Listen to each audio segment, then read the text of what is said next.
Okay, good afternoon. Thank you for joining us this afternoon for the K-2 Literacy Curriculum Approval Process Phase 2 application webinar. I'm Kathy Michuli. I'm the Literacy Program Manager here at the department, and I will be joined later by Amy Counts, who is a public school advisor with the Literacy Unit. This afternoon, we're going to walk through this application to clarify the process. We are not taking questions, but we'll have an email address that you can send your questions to at the end of the webinar. This process is new to all of us. In phase 1, we had to make some changes that pushed us back past our original deadline. So I apologize for any inconvenience that it may have caused you or your company. As we move forward into phase 2, we will notify you on our webpage anytime if we have a change or a deadline that's going to extend the process. Okay, we're going to start by looking at the background and the purpose for this approved list for the program review. The Right to Read Act, which is the legislation that requires that our curriculum programs are supported by the science of reading and based on instruction that is explicit, systematic, cumulative, and diagnostic. And as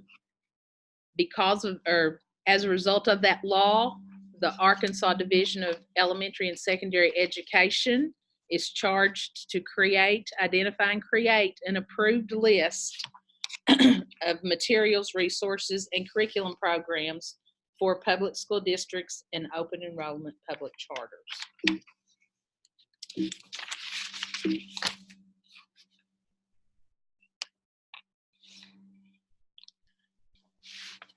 So this request is for the submission of your core and supplemental materials, resources, and curriculum programs for K-2 literacy, tiers 1 and 2 instruction, from programs that have been selected to advance to phase 2. And grades 3-6, tiers 1 and 2, dyslexia, and K-12 interventions will be on separate calls.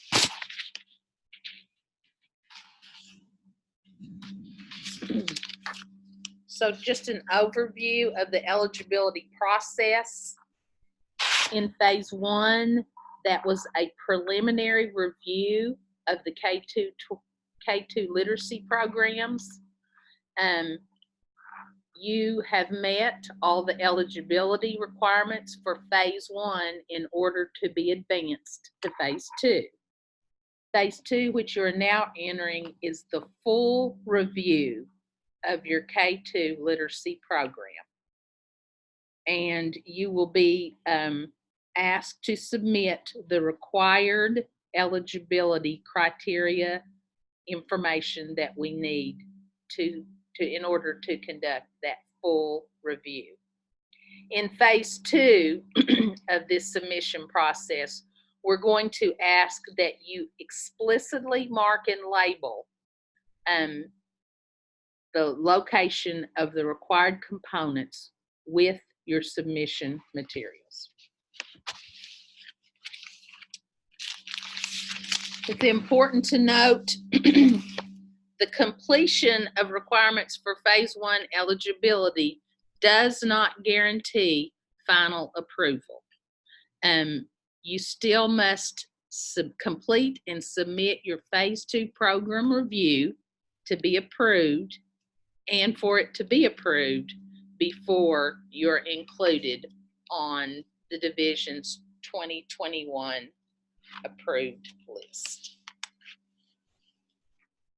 Phase 2 will continue to work under the disqualifier that if the theoretical basis of any submitted program utilizes the 3 cueing systems, model of reading, or visual memory as the primary basis for teaching word recognition, it will be disqualified because the cognitive science refutes its use in foundational reading. And if you want to get into the research behind that disqualifier, here are the citations for some. This is not certainly not an exhaustive list, but some of the research that backs that up. Okay, so section 2, we're getting into your submission guidelines.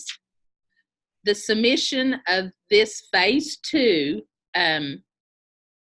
eligibility, you must complete a program provider profile. Here is a screenshot of that profile. It looks very similar to the one you completed in phase 1, but please notice in phase 2, underneath where your product's edition and publication year, there's been some information added. So if I am submitting, a core comprehensive program, that means I'm submitting for all 5 components: phonological awareness, phonics, vocabulary, comprehension, and fluency. And I will need to indicate what grade levels that I'm submitting for over on the right.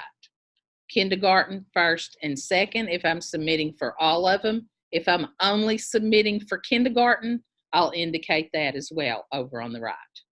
If I'm only submitting a supplemental program, I will indicate that by marking the listing below which component or components I want to submit for.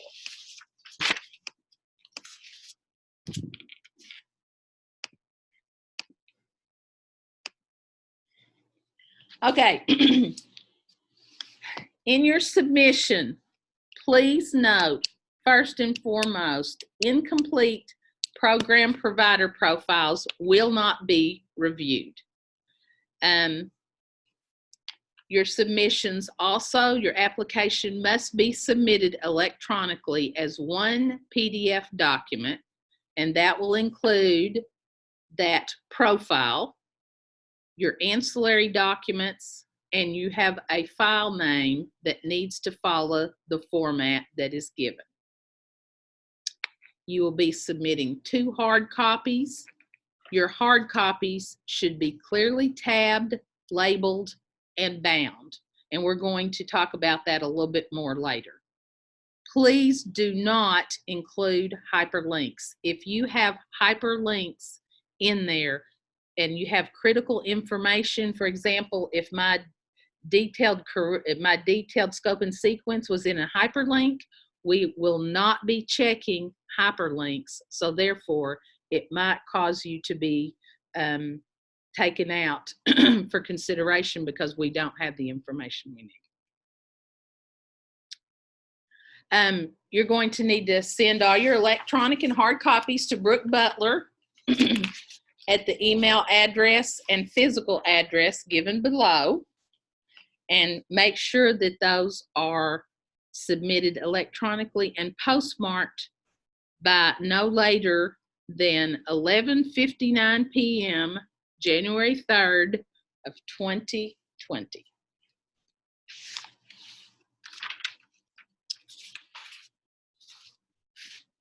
Now, usability, in the section on usability, our usability, that's going to indicate how our ease of access of your material. How teacher-friendly is your material? For example, when a teacher's trying to teach a lesson, if she's got 4 or 5 different resources that she needs to use in order to teach that lesson, are they easily accessible to her in one location, or does she have to go to lots of different books or places to pull that material together? Also, talk about required training that you have to have for your materials. any available digital platforms or resources, and what is the delivery format? Is it whole group? Is it small group? Is it one-on-one? That's going to ensure the most effective results and the best outcomes for students when it's implemented. In this section, in the pricing structure, this section, you just want a clear and concise description of the program components that are going to be necessary for you to have successful implementation.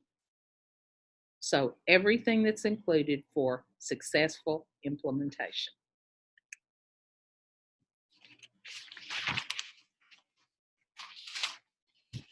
Now, in Science of Reading, Section 3, in Phase 1, you had to submit some research that your program follows the Science of Reading.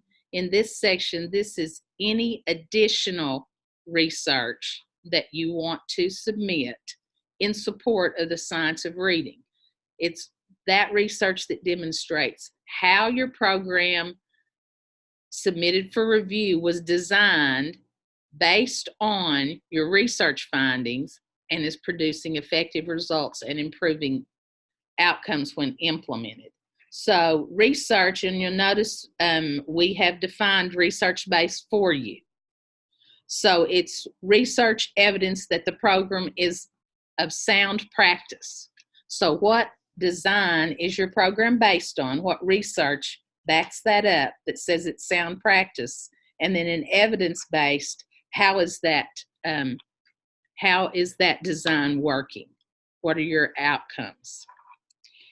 And be sure that you label your types of evidence. If this is a peer review, if this is a case study, is this a white paper, please make sure those are labeled. Section 4 is our agreement of completion. I call this the checklist. Please be sure that you go carefully over to make sure that all these pieces are included in your application. And again, just a reminder, your 2 hard copies with your program provider profile and your required supplemental documents, that they are going to be postmarked by January 3rd of 2020. And in your supplemental documentation, that's a place that's going to include the entirety of your program, not just the lessons that we have asked for. And again, your digital copy, and be sure that you have signed and dated, confirming that it is a complete application. So let's talk about required materials. Core, comprehensive, and supplemental program providers must submit all curriculum materials for each grade level component being reviewed. So, for example, if I'm submitting a phonics program for kindergarten, first, and second grade, I must submit at the kindergarten level teacher's manual, assessments, resources, student materials. At the first grade level, the teacher's manual, the assessments, the resources, and the student materials. At the second grade level, teacher's manual, assessments, resources, and student materials, plus the 2 copies of 2 lessons for each grade level that have been clearly tabbed, labeled, and bound.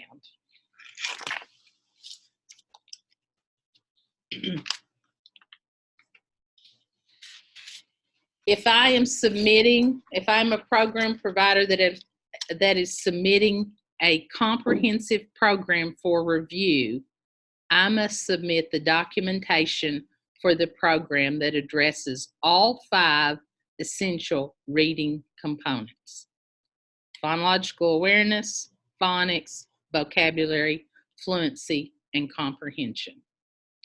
And in order to make the approved list I must meet the expectation in three of those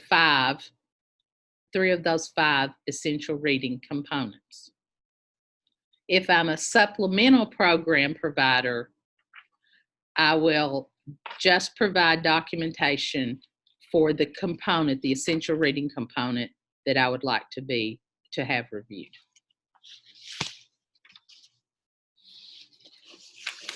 Hi, we're going to switch people now. My name is Amy Counts, Kathy said earlier, and I'm going to talk about the scoring of the programs that are being submitted for review.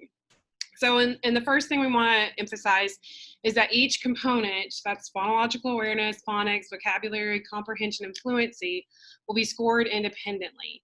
That component score will consist of two different scores, which are titled instructional design and evidence-based. The curriculum programs that meet or partially meet expectations in both of those score areas will then be placed on the Arkansas K-2 literacy curriculum approved list. So remember, you must meet or partially meet in both of those scores in order for that component to be considered passed. So here are our score brackets, and I'm going to talk about the math that's involved with this in just a second.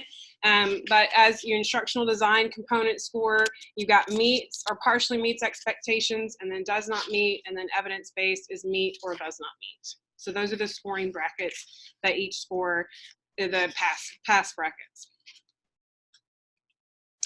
All right, so there's another piece that's going to be scored, and it's called our efficacy rating. And we are asking all program providers to submit an efficacy statement. So an efficacy, if you see the definition below, it's the ability to produce a desired or intended result. So what we're asking from program providers in this efficacy statement is that you include a summary of findings on how your curriculum program has produced effective results and improved outcomes. So I want to talk a little bit what this means for program providers. So while this is not included in your overall score for each component, the efficacy rating will be posted next to your program, assuming you do make the K-2 approved list. So school districts will know what kind of efficacy rating you were given by the raters. Now, this score, again, not calculated in your evidence-based score, but you do have a chance to revise, and you will need to do so by 2022, March of 2022, in order to stay on the Arkansas K-2 approved programs. So if you do not score a strong evidence or I'll get to the next part in just a second, then you will need to submit a revised efficacy statement, and then it'll be reevaluated and you can stay on the list. So these are the ratings. So you'll need strong evidence or moderate evidence to stay on our list. Promising evidence or no evidence at all, you would be taken off the list in 2022. So let me reiterate, for up until the beginning in March of 2022, this score will not impact whether you stay on our list, but if you do not submit a revised statement and score moderate or strong, then you will be removed from the list. So the difference between these two, I'll just really quickly, an experimental study is going to be 60 or more participants that are randomly assigned, group by chance. It shows that it has positive effects, and it's a large sample with diverse populations. Moderate evidence, there's no random assignment, to the study, those that participate, and still affects positive, but no randomization, with a large sample of diverse. And then promising, you see, is just a correlation study, and then no evidence is no evidence at all that you have done any kind of research on your program. And these ratings were adapted from the ESSA evidence levels. So we are using evidence-based practices in our classroom, and this is in compliance with our law, and this is what we're trying to give this information to our districts. Your instructional design score and required materials. So now I'm going to talk about the instructional design score. Remember, the instructional design score is based on content, instructional strategies, and program-specific assessments. And you're going to have to submit materials in order for each of these areas, which are outlined in the rubric. This instructional design score has those 3 areas, as I mentioned before. Your content is worth 40%, your instructional strategy is worth 40% of your overall instructional design score, and program-specific assessments is worth 20% of your overall instructional design score. And if you take a look within the required submission materials, it kind of outlines what you need to submit for that. So for content, you're going to submit 2 or more lessons from the curriculum program from which all the content criteria can be scored. Be sure to include lessons from K-2. So you're going to look at the rubric that we've attached for the component of phonics, and you're going to need to make sure that you have 2 or more lessons that address all of those different criteria within content.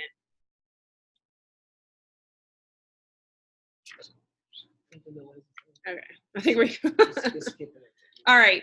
Okay, so, and then the same with instructional strategies, 2 or more lessons from the curriculum program that address all the criteria. Now, we are going to send you a corrected phase 2 document because in your document, there was a mistake. It was my mistake.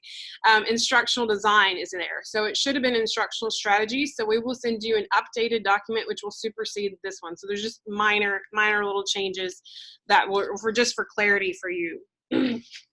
All right, so, and then program-specific assessments, instead of submitting lessons that address all the program-specific criteria, you will be submitting actual assessments. So assessment examples that, you know, show us all that, address all the different criteria.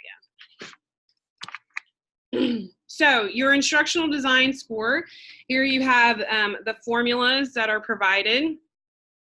So I would like you to take note, though, in the top part above the formulas, it says, while we're primarily using the lessons and or assessments that are provided, all provided curriculum materials could be used to evaluate a core comprehensive or supplemental program. So that's why you're submitting the entirety of your program, because all of those materials may be used. Total points earned in content divided by total points possible in content gives your content design subscore. Total points earned for instructional strategies divided by instructional strategies points possible gives your instructional strategy subscore. And then program specifics, the total points that you earn divided by total points possible gives you your program specific assessment subscore. These subscores are then taken and put into a new formula where you have the content design subscore times 0.4, which that's your 40%. Plus your instructional strategy subscore times 0.4, which is your 40%, program-specific assessment subscore times 0.2, which is your 20%. And all of these are added together to give your instructional design score. Now for your evidence-based score and required materials, there are 2 pieces that you will submit. And within one component, you submit 3 validity statements and 3 research narratives. 1 for content, 1 for your instructional strategies, and 1 set for assessments. Now these paragraphs, you know, they're paragraphs, they don't have to be, you know, incredibly long, but your validity statement should, for each of those pieces, should include a summary of findings from multiple research studies, and these research studies must be based in the science of reading. And then your research narrative for each of those should be a description of how the research was utilized to determine the content, instructional strategies, or assessments, and the degree of correlation between your program content, instructional strategies and program assessments, and the research findings that you have. So each of those narratives should be included for each of those 3 pieces. Your evidence-based score is just total points earned divided by total points possible. So that's how your research, your evidence-based score will be done for each component. So I'm going to pass it back to Kathy. Okay, you have your phase 2 statement of review. Please note that an independent national literacy consultant and an independent national research consultant will oversee this review procedures, the review procedures and the processes.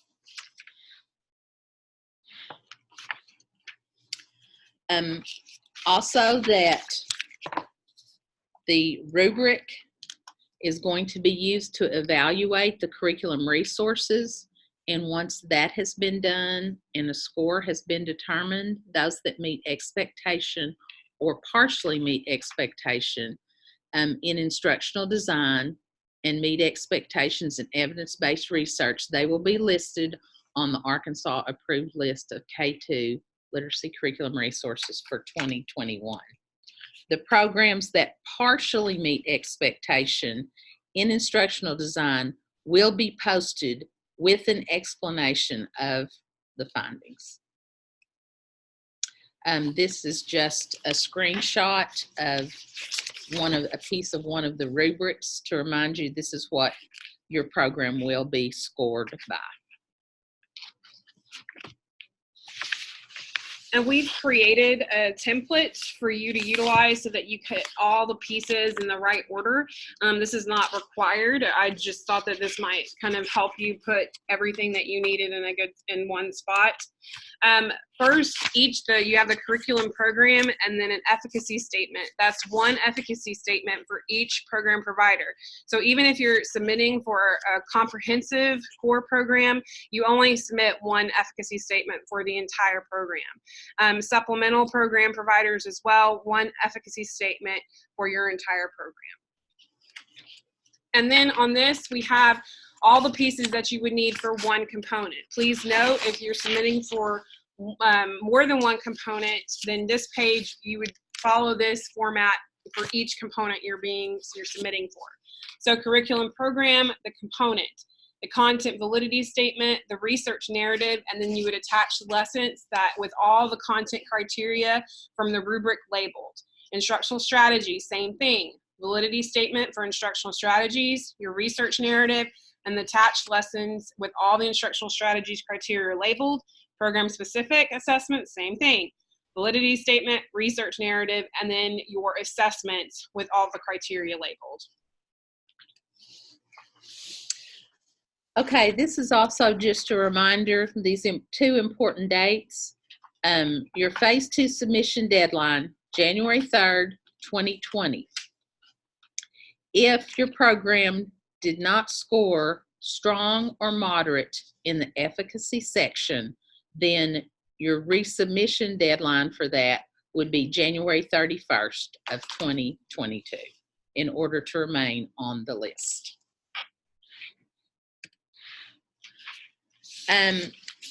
Here again is just a screenshot of the web page that we keep asking you to refer to.